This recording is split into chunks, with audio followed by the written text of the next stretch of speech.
Welcome to the March Resident Council meeting. I'm Fran Baker, President of Resident Council, and we'll begin today with words normally from Dan or Maria, but today we get to have Anthony Colombato. Come on up.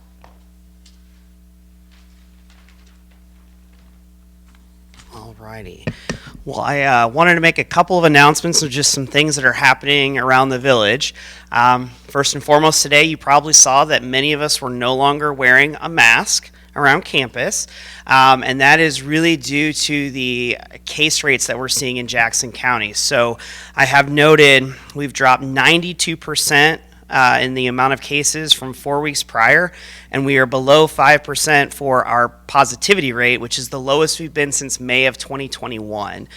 So that's some significant progress that we've made. So we have decided to lift the mask mandate for fully vaccinated individuals. So it's very exciting to see everyone's face around campus. Also wanted to mention that we are officially moved into the ambassador room for outpatient therapy.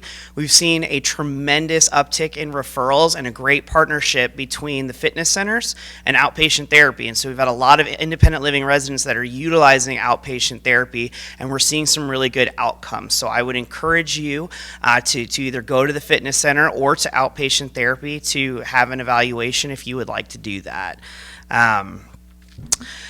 Second note I have is to please encourage you to attend your town hall meetings this week. The area managers are going to be doing the review of the resident handbook, which is very important for our communal living. So please make sure you can go to those if possible. And the last thing I wanted to mention is you will see in your e-blast tomorrow that there's going to be some pretty significant road construction right by us. So right at 50 and Chipman, they're going to be redoing the bridge. They're going to start towards the end of this month, and it's going to take upwards of 5 months for them to complete.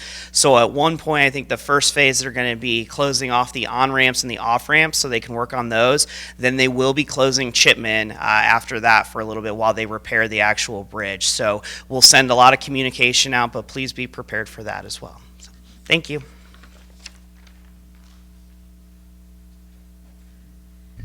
Thank you, Anthony.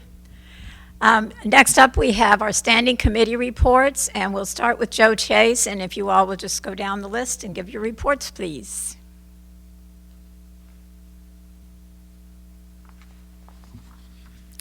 Kim Clockenbay, VP of Finance, gave the budget presentation for FY 22 and 23 to the Finance Committee in the Missouri Room on February 14th.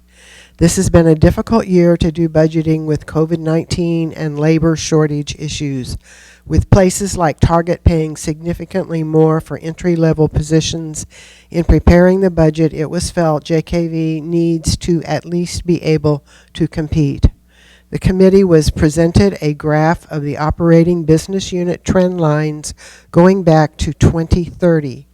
In 2030, senior living, which is independent living, assisted living, and the Village Care Center were all approximately the same in their contribution to village finances. In 2018, senior living started an upward trend that is continuing. Assisted living started on a downward trend, and the VCC was barely break even. While senior living is continuing the upward trend for FY22, the Village Care Center is at a significant operating loss, and home health hospice is barely break even. Village assisted living is positive and now on an upward trend as Val 400 opened and the COVID impact is lessening. These operating trends were considered the starting line for preparing the FY23 budget. The budget process is for JKV to improve its operating income by increasing revenues at least 0.5% greater than the increase in expenses, relying on current fiscal year forecast as the base. FY22 operating revenues are forecast to be significantly less than budget, most of which is coming from the VCC. This is a result of negative effects on the census, including COVID-19, shift in consumer preferences, and significant staffing shortages that impact the ability to grow the census. Over all business units, the current year forecast is for a loss of $700,000. The forecast for FY23 budget includes a moderate increase in sales and leases and an increase in the census for independent living and assisted living, and a decrease in the census at the Village Care Center. In FY22, the FTE numbers, hours, not positions, were significantly below budget. It is projected that FY23 will have a small increase over the current numbers, but that the FTEs in the care center will decrease to reflect the lower census. Key budget assumptions include increase in the monthly and daily service fees of 4.4%, increase in interest fees of 3%, wage increase of 3%, and an increase in associates' health insurance. Additionally, there is a significant contingency of $500,000 set aside for market wage adjustments for selected positions, usually in the lower wage tier.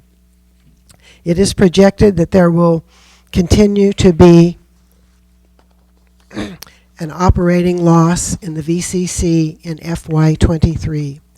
The capital budget for FY23 will have a slight increase. Challenges and opportunities. The biggest challenge is labor and how to improve recruitment and retention. Likewise, a challenge to time the right sizing of expenses to match the projected occupancy of the Village Care Center. While net operating margin is improving, it remains at a level where the village is dependent on entrance fee proceeds to fund debt service. This limits resources to fund growing needs for capital improvements and actuarial reserves. There remains a potential for lingering COVID impact on staffing and census. While the budget has $500,000 of market adjustments for wages built in, vacancies could impact our ability to achieve the occupancy and census goals. Opportunities would include possible additional savings from right-sizing the VCC and optimizing the rehab side for a more favorable pay mix. Assisted living could fill up quicker than projected. The EMS business has potential for volume increase, as does home health and hospice. The next committee meeting will be on March 30th at 1 o'clock in the Missouri Room.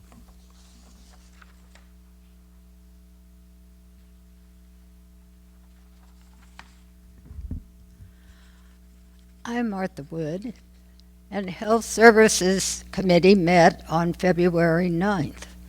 Our speaker was Anthony Colombato, Vice President of Health and Community Services. He reported that there had been good but not total compliance with the mandate that all associates must have had their first COVID vaccination by February 14th. He said the village will likely lose a few people. Also, a mask is required for all resident volunteers whose activity requires volunteer training. This may have changed from what Anthony reported earlier.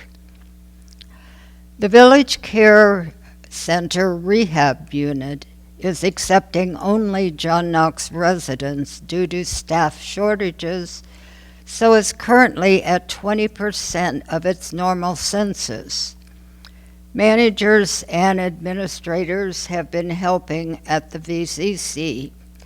John Knox Village has a health services assistant program in place which pays for CNA school, and then the graduates will join the JKV healthcare staff. The village is currently evaluating just what the permanent size at the Village Care Center should be in order to keep providing the optimum level of care. The facility is licensed for 430 beds. Pre-COVID normal was 230, and at this time the census is 120. In order to retain staff due to countrywide shortages, all JKV hourly health care associates have received a raise in pay. The CMS Seriously Ill program is no longer active. At assisted living, all apartments in the older part of the facility will be completely renovated beginning in March. Most will be done in clusters of 3. Every memory care apartment is currently occupied, and the village is looking for additional space. Since moving to the ambassador room, the number of those choosing JKV outpatient therapy has exploded. The village is now focusing on becoming the outpatient therapy experts for the local area's senior population. There will be an open house in the spring to publicize this. Home Health will now be doing ongoing updates of its managed care contracts. Sadly, until federal regulations are lifted, fireside dining will remain closed to independent living residents. Our next meeting will be March 9th at 2 p.m. in the administrative boardroom.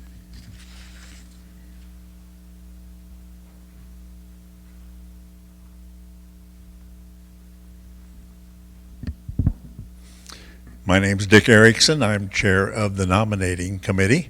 This is my last fling. Martha Wood has been elected to be the chairman next year, and Frank Colburn will be the vice chair. Yours truly will be the secretary. We also welcome 3 new members, and this fall we'll be looking for candidates. Thank you.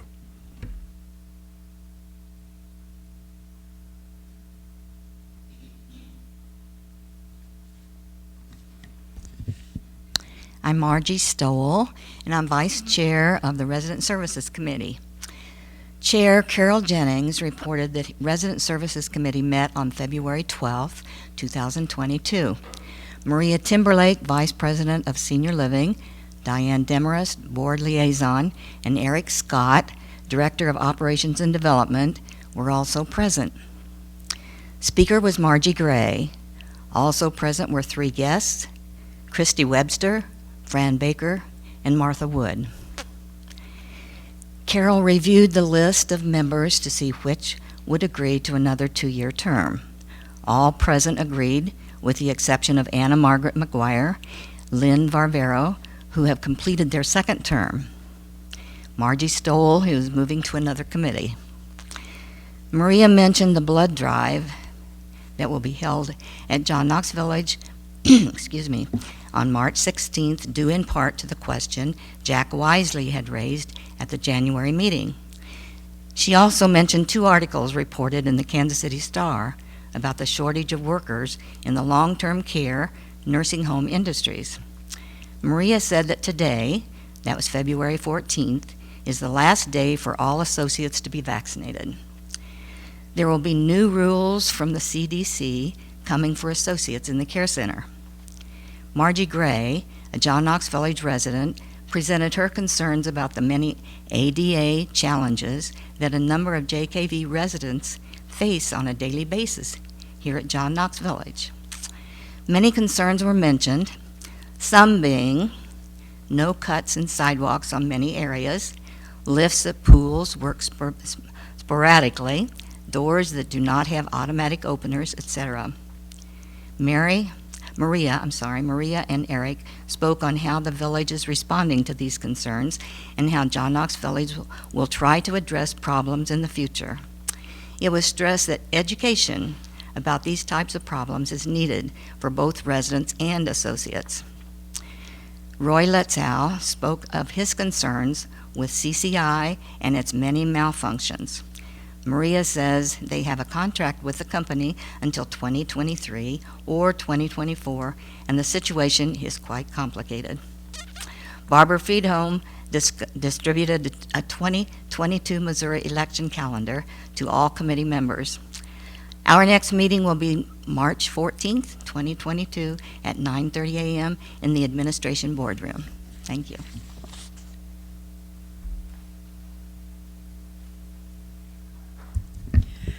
The Sales and Marketing Committee does not have a report because their meetings have been on Thursdays. And if you remember, Thursdays have been snow days. So we'll hear from them next time, I'm sure. Our program today is about the intergenerational project or partnership that John Knox has with various schools.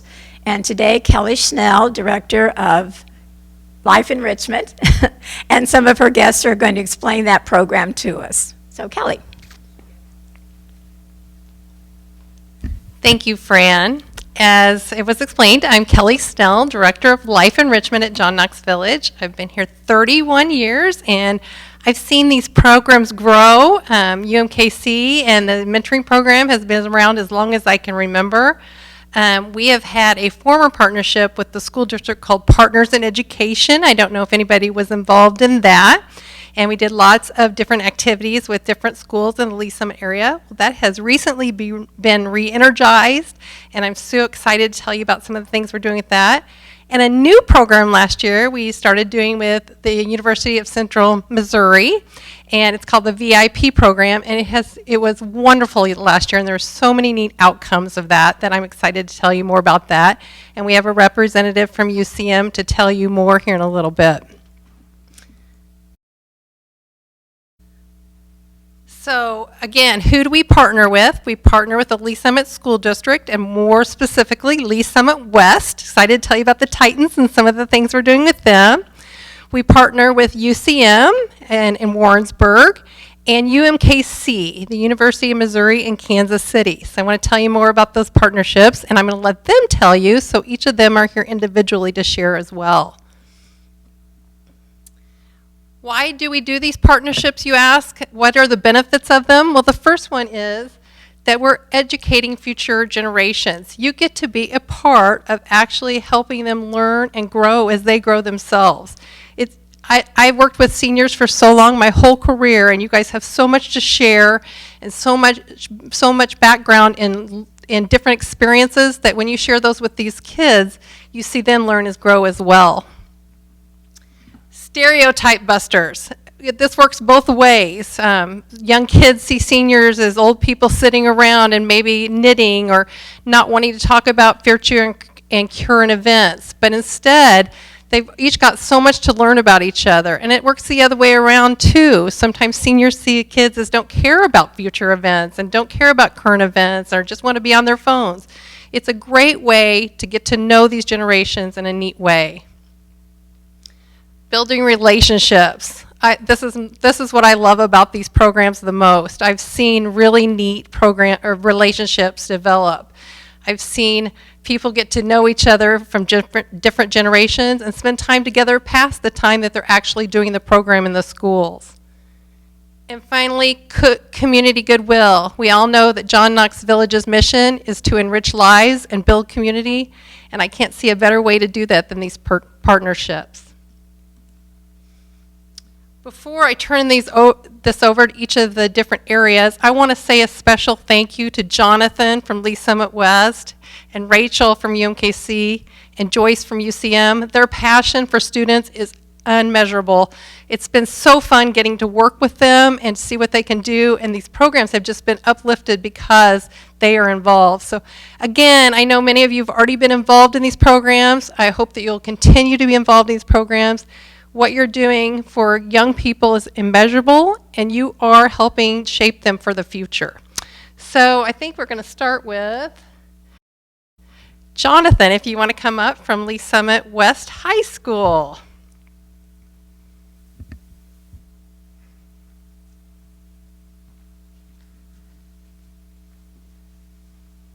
Hello, my name is Jonathan Hart. I'm a career navigator for Lee Summit School District, and more specifically, Lee Summit West High School and their feeder schools.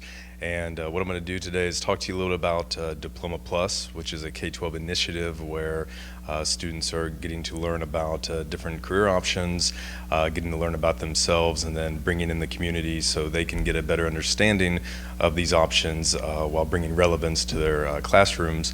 And then I'm going to discuss a little bit with you about some of the things that in a very short amount of time we've partnered up with John Knox Village thus far. So what Diploma Plus is, it's a K-12 initiative.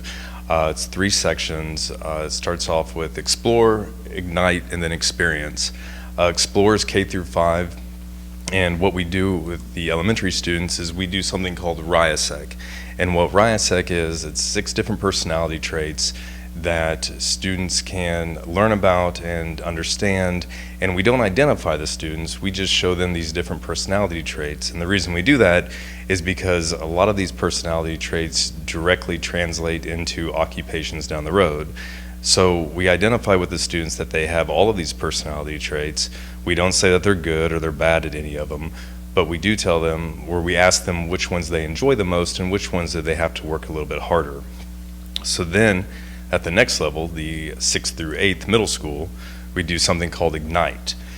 And what Ignite is as they're exploring themselves and holistically growing through understanding what they like and don't like, we begin to pair these different personality traits to different occupations. And so students are beginning to form a passion or an understanding of how what they like to do can directly translate into different occupations. And then the last part is experience. And with the experience, what we do with the high school students is after they've been introduced to these different occupations, at the high school level, what they begin to do is experience with hands-on activities. And what we have, they call them market value assets. And these market value assets are, there's a variety of them. We have, for people who are going into the workforce, industry recognized credentials that are recognized out in the professional world that they can earn in high school. We have dual credit for students who are going into college. We have internships. We also have entrepreneurial experiences where students come up with or discover a problem or find a problem, and it could be in their school, community, state, national level, and then they work with local stakeholders to come up with a plan to solve that problem. We also have client-connected projects, and this is where students partner with people in the community. They find projects that the community members need that align with their curriculum, and then they can see what it is that they're learning and how it translates into different occupations.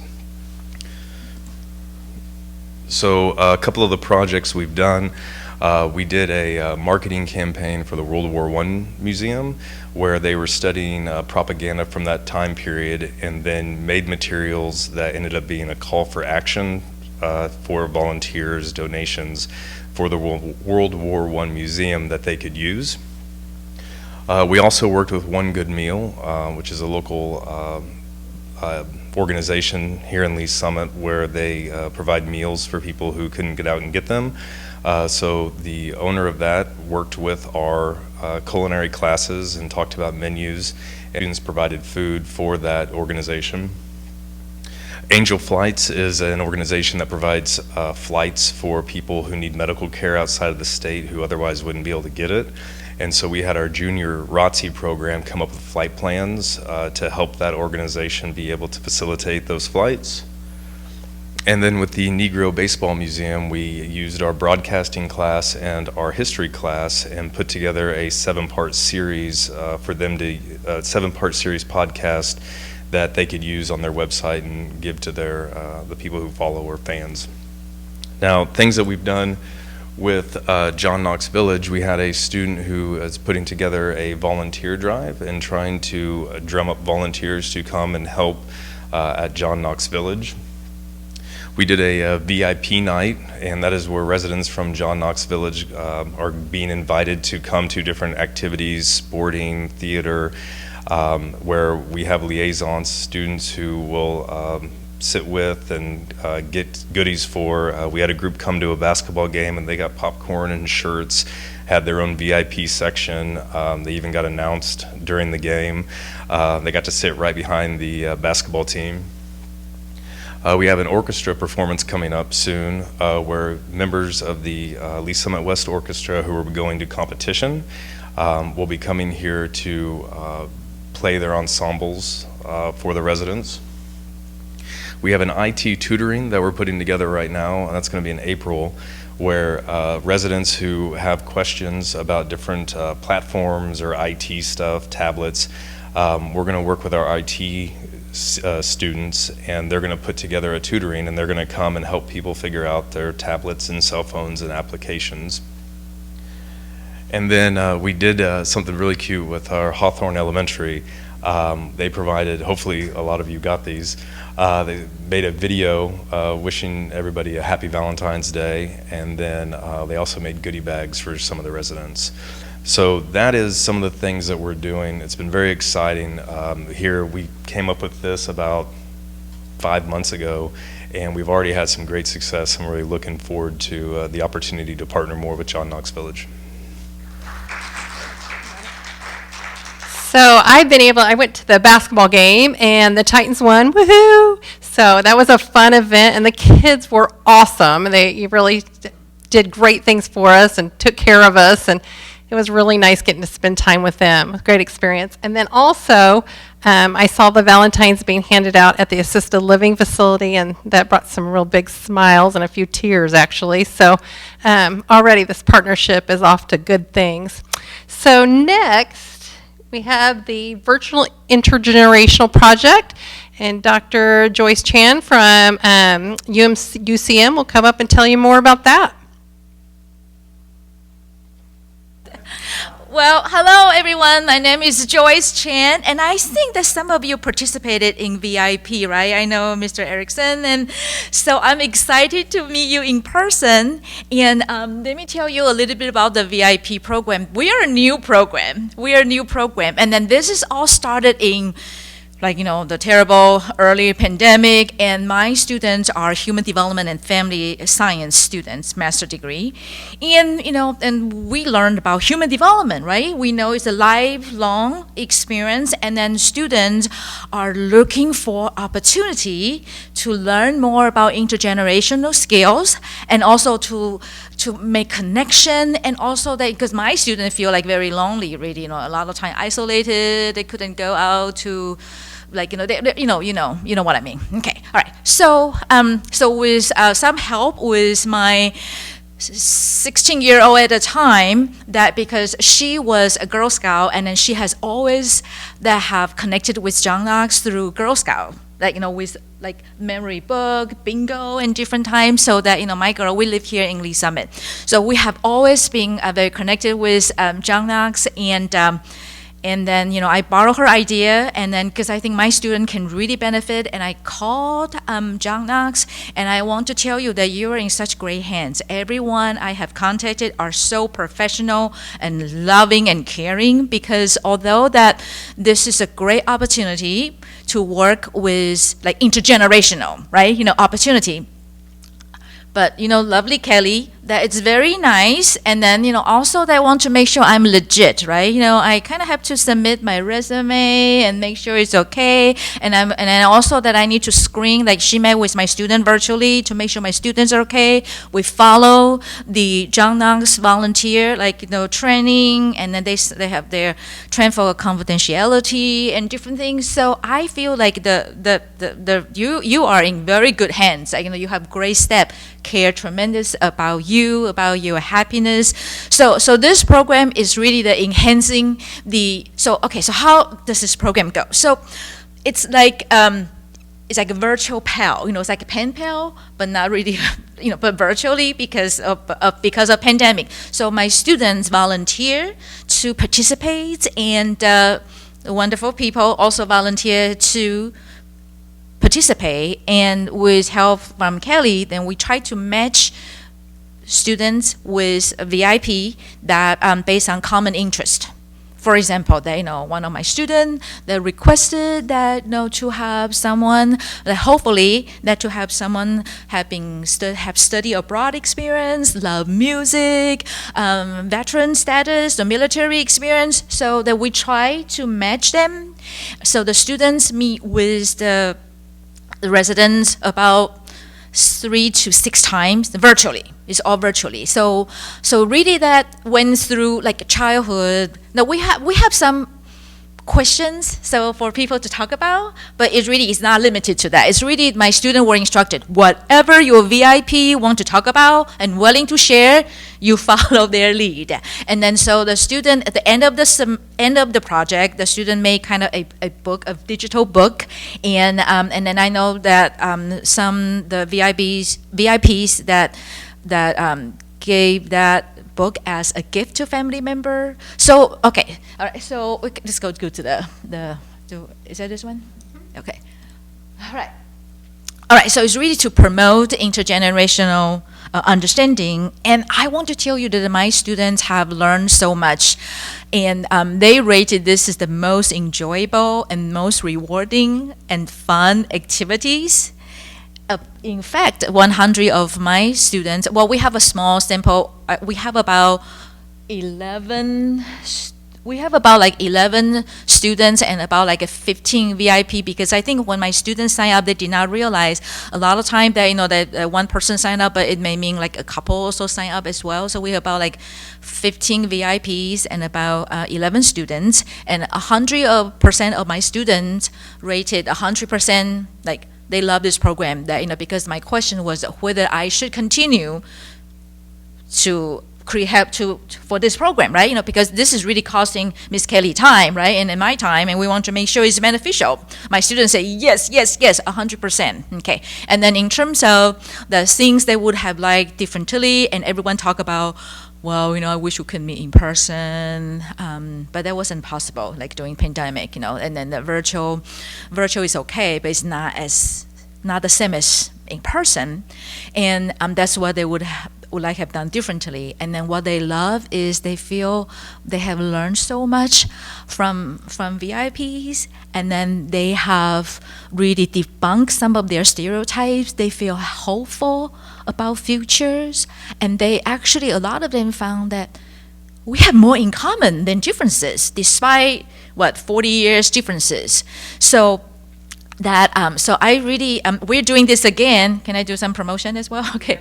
Okay, we're doing this again. The program is going to start March 20th. So if you have not signed up, you can please contact chang@ucmo.edu, or Kelly we have a website, and they have some questions, but really that my students are instructed to do whatever that the VIPs would like to do.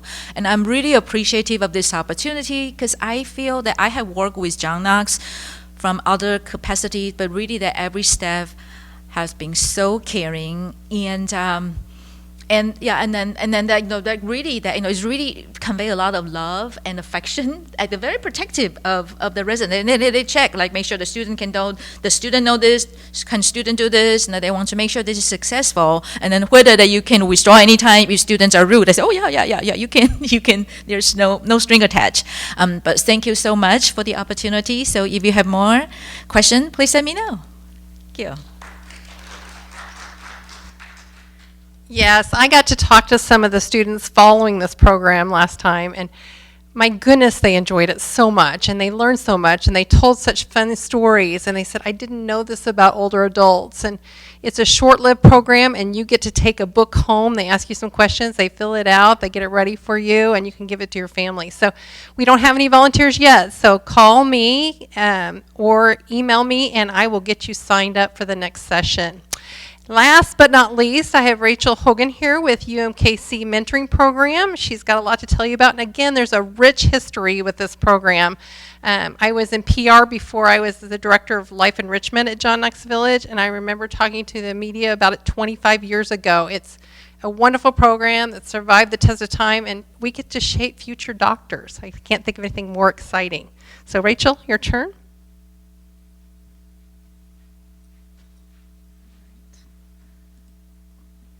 Okay, just wanted to make sure I was on the right slide there. But hello everyone, my name is Rachel Hogan and I am a course coordinator at the University of Missouri Kansas City School of Medicine. And this is actually my first year where I am heading the project that we do with John Knox Village, but I'm more than happy to represent all of the people who came before me to get the project established. So just to talk about it a little bit, the mentorship project, which is the name of the project that we have with John Knox Village, is housed under a group of classes called the Fundamentals of Medical Practice class.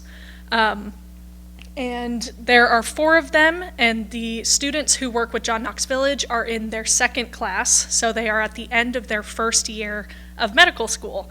And UMKC is a little different, so we do accept traditional medical track students, but the ones who work with John Knox Village are actually part of a BA-MD combination program.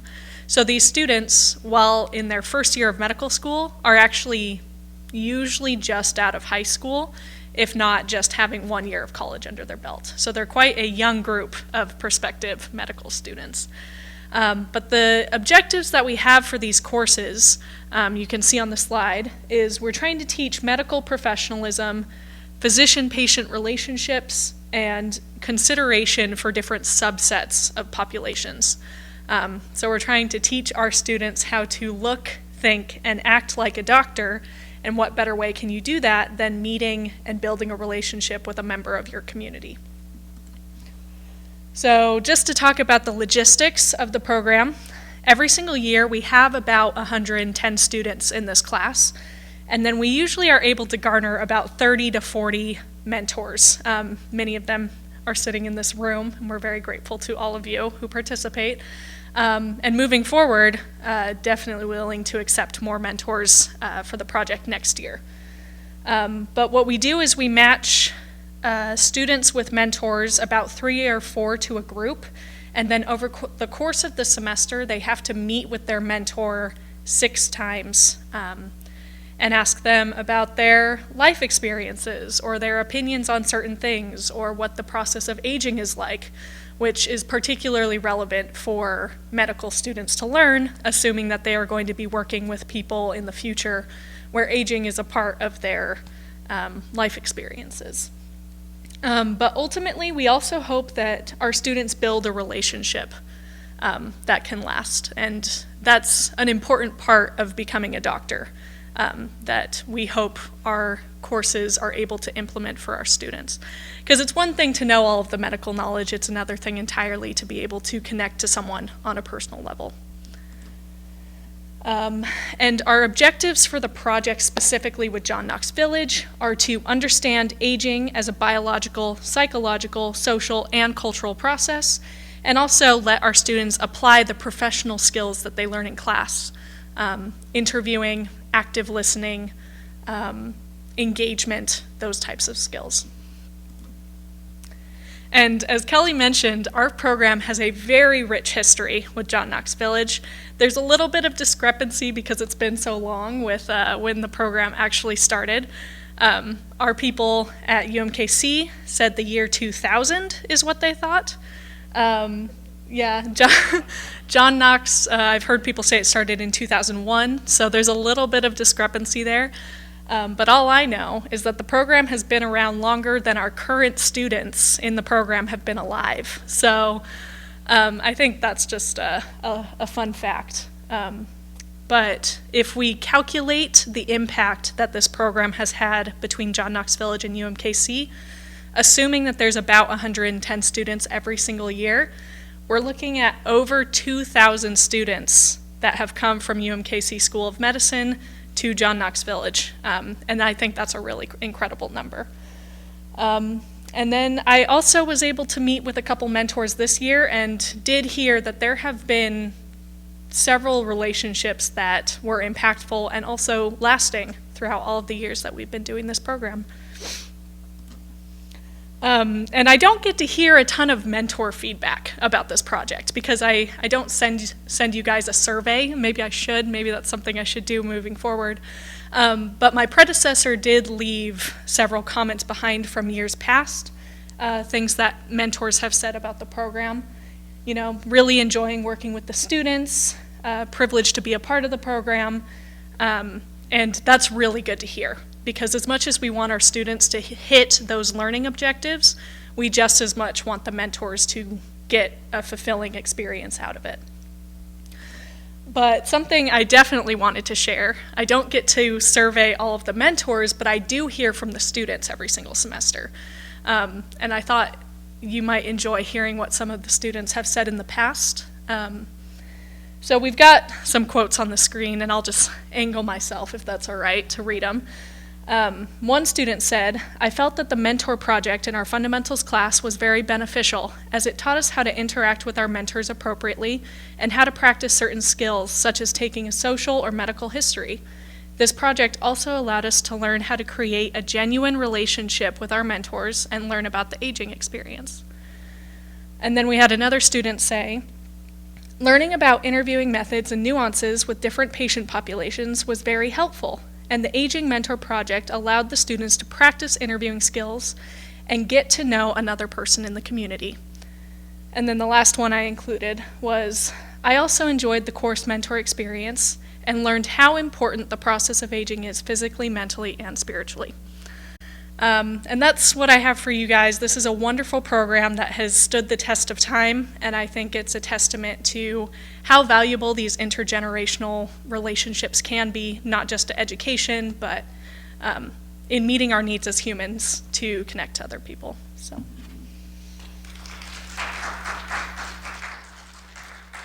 So in closing, just a couple things. One, I want to say thank you again to Jonathan and Rachel and Joyce. You're amazing, and I love what you give to kids, and working with you has been really wonderful. Two, can anything enrich lives and build community more than this? Fantastic. Three, I want to say thank you to everybody who's been involved in these programs in the past, giving your time to these kids. It's very meaningful, and I appreciate it. And fourth, I wanted to make sure you remembered a couple dates. The mentoring program is full for this year, so we'll get you back next year. The VIP program, you can call us anytime, and we'll get you signed up to be a VIP. And thirdly, Jonathan alluded to on March 30th at 10 a.m. in the Manhattan Room, we're going to be having the Lee Summit West Orchestra Ensembles perform for us. So get that on your calendar. And on April 22nd, we don't have a time yet, but in the pavilion, the IT students are going to be working with you individually on your iPhones or Apple iPads or your any other cellular device, and working with you individually to work on things that you want to work on. So we'll be contacting you more about that, what are those specific things, and partnering you with a good student to help you do that. So good things ahead, be excited, and look forward to telling you more about these programs. Thank you.